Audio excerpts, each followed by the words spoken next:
Hi friends, இன்றைக்கி நான் வந்து பார்த்திங்கன்னா ரொம்ப ஈஸியான ஒரு உருளைக்கிழங்கு பொரியல் தான் செய்ய போகிறேன். ரொம்ப சீக்கிரமாக செஞ்சு முடிச்சிடலாம்.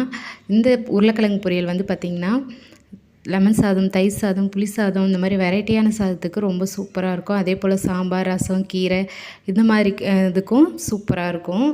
அது வந்து எப்படி செய்கிறதுன்னு பார்க்கலாம் வாங்க.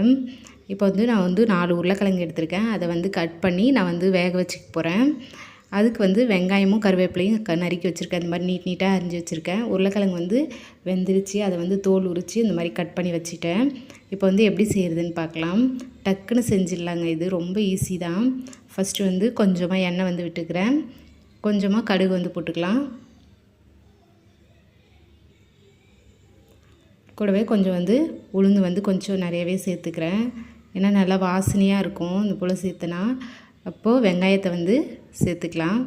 வெங்காயத்தை வந்து நல்லா வதக்கி விடுங்க. இந்த வெங்காயம் வந்து பார்த்திங்கன்னா நல்லா வதங்கணும். அப்படியே அந்த வாசனை வரும், வெங்காயம் வதங்குற வாசனை. அந்த உளுந்தும் வெங்காயமும் நல்லா வாசனை கொடுக்கும். அந்த மாதிரி நல்லா வதங்கணும் வெங்காயம். பார்த்திங்கன்னா இந்த மாதிரி வதங்கிடுச்சு. இப்போ வந்து கொஞ்சமாக கருவேப்பிலை வந்து சேர்த்துக்கலாம்.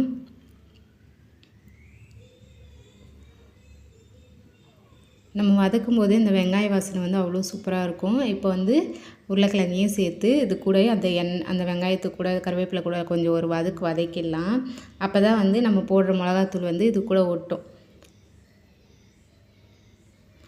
கொஞ்சமாக மஞ்சள் பொடி போட்டுக்கோங்க.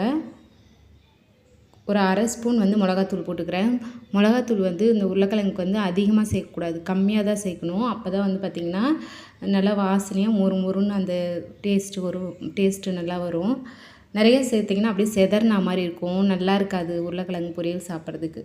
இது போல் கம்மியாக சேர்த்துக்கோங்க. இப்போ வந்து கொஞ்சமாக உப்பு போட்டு இதை வந்து நான் வந்து நல்லா கிண்டிக்கிறேன்.